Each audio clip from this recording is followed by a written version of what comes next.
What's going on, guys? It's Shabs and welcome to another video on the channel. So today and for the next couple of weeks, I'm going to try to put all the leagues together.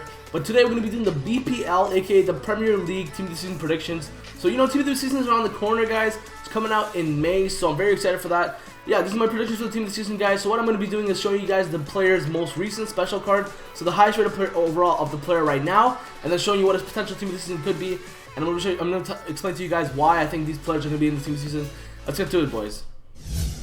So guys, to begin with the goalkeepers, we got my man Thibaut Courtois, Hugo Lloris, Tom Heaton, and Ben Foster from West Bromwich Albion. So first off, let's start off with Thibaut Courtois. He has the highest number of clean sheets out of the whole Premier League. Chelsea's obviously the first in the table. He's been rock solid back there. Amongst top 10 goalkeepers for most of the key stats. Then you got Hugo Lloris. The Spurs have done something amazing this season. They're second in the Premier League. They've been great, and Lloris has been a stable back there for them. One of the most consistent goalkeepers in the Premier League.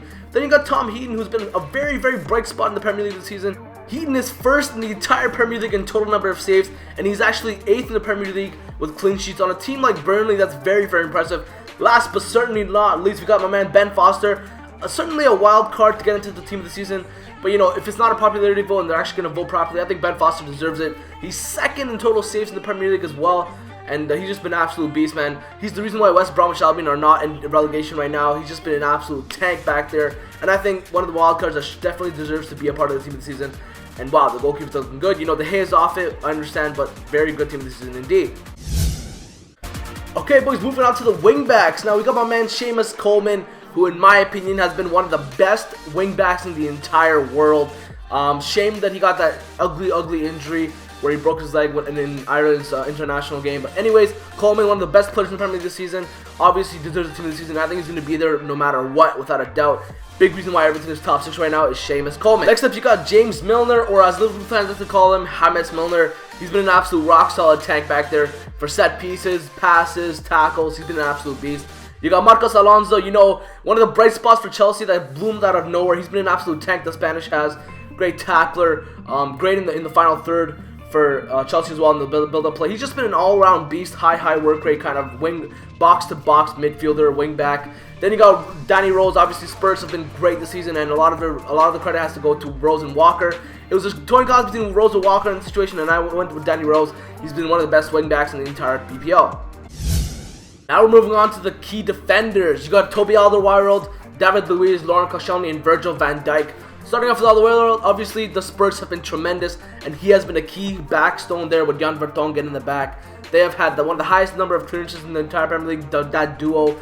Great tacklers as well, great aerial players, great in the build-up play as well. They have been fantastic. David Luiz, the middle man in a 3-man formation, has been an absolute beast, man. People thought he wouldn't play that good in that situation, but he's been an absolute tank for Chelsea, and obviously the first in the Premier League. Laurent Koscielny, one of the most important players to his team. He's one of the highest players in the number of tackles. He's second in the number of tackles in the Premier League, and that's interceptions. He's second as well, which is absolutely phenomenal for a central back. I think Arsenal without him are screwed, and you've seen in the Champions League whenever he's gone, they are doomed. Virgil van Dijk, one of the best center backs in the entire Premier League, and Southampton's key player there in the back. He's been tackling well. He's a smart defender, extremely good back there. So Virgil van Dijk definitely going to get my vote on this. Continuing on with the central backs, we got Azpilicueta, Jan Vertonghen, my man Keane, and a wild card in Ashley Williams. So starting with Azpilicueta, he has been moved from wingback to central back in a 3-man formation, and he has been phenomenal for the squad. Antonio Conte, I don't know where he got the brain to put him in as a center back, but he's been great with his passing ability, his interceptions, his man marking. He's a small guy, but he's extremely good for Chelsea. Jan Vertonghen, obviously the Spurs have done something amazing, being second in the Premier League, and he has been absolutely amazing for them in the center back. Great partnership with Alderweireld.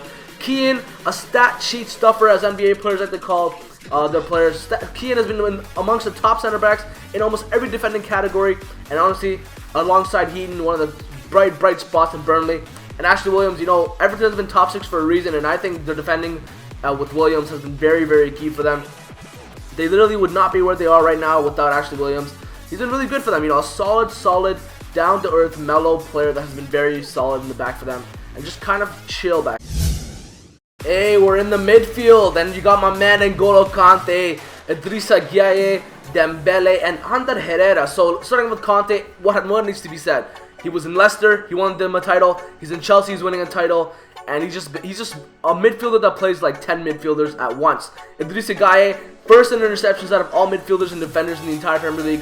One of the up-and-coming Kantes for everything. You know, he's been an absolute beast back there. Great box-to-box midfielder. Moussa Dembele creating offense, beefing up the midfield, tackling, intercepting, winning aerial battles. He has been an absolute tank. Ander Herrera, one of the most underrated midfielders in the Premier League, in my opinion.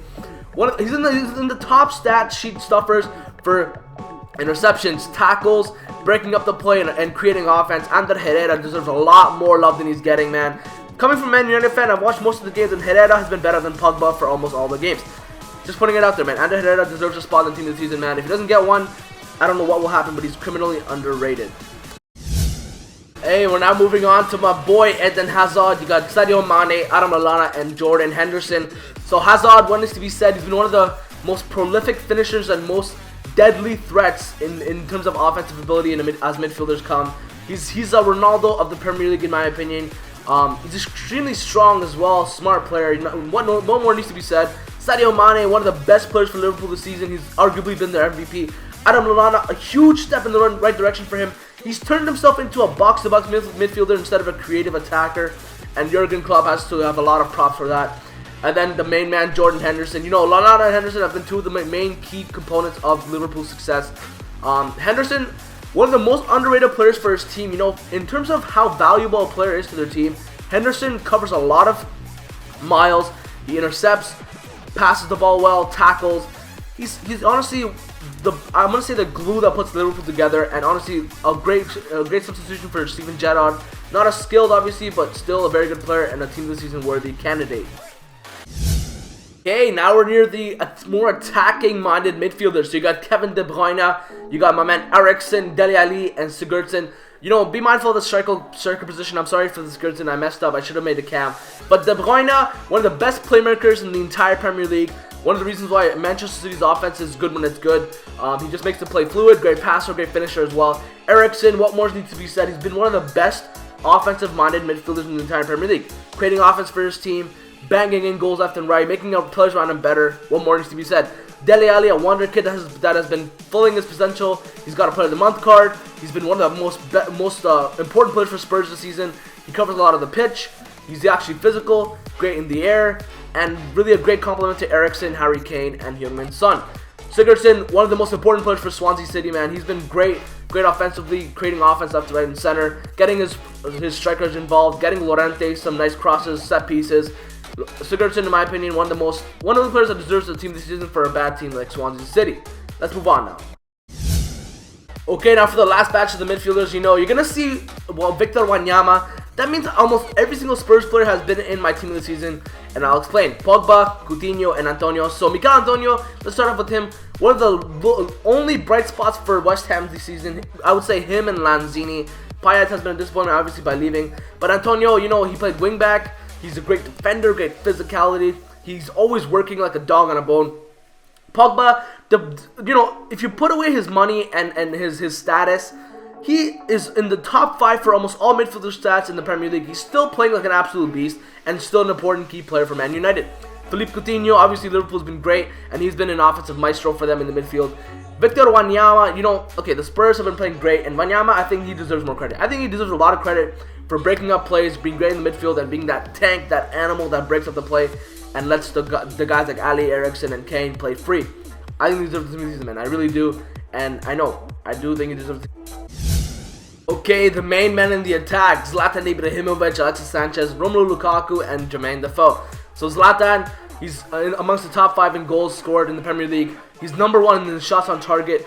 He's been one of the most important players for Manchester United this season, and he scored the game-winning goal for them to win the FA Cup. So I think Zlatan deserves the team this season. Sanchez, been Arsenal's best player all year, never gives up. Deserves the team this season, hands down, without a doubt. Obviously top 4 in goal scoring as well. Romelu Lukaku, one of the biggest steps taken by any Premier League player in this season, in my opinion. He's about to get a Player of the Month card, I think, on Friday, in my opinion. He's number 1 in goals scored, number 1 in shots on target. He's number 6 in assists. For an attacker, that's very impressive. And then Jermaine Defoe, one of the only bright spots, I'm going to say, for Sunderland. You know, he's been scoring goals left, right, and center. No matter where Defoe goes, he bangs goals in. and he's not the quickest, he's not the most smart, he's not the hardest shot, you know, the most athletic. He's just a very, very clinical scorer and a great attacker.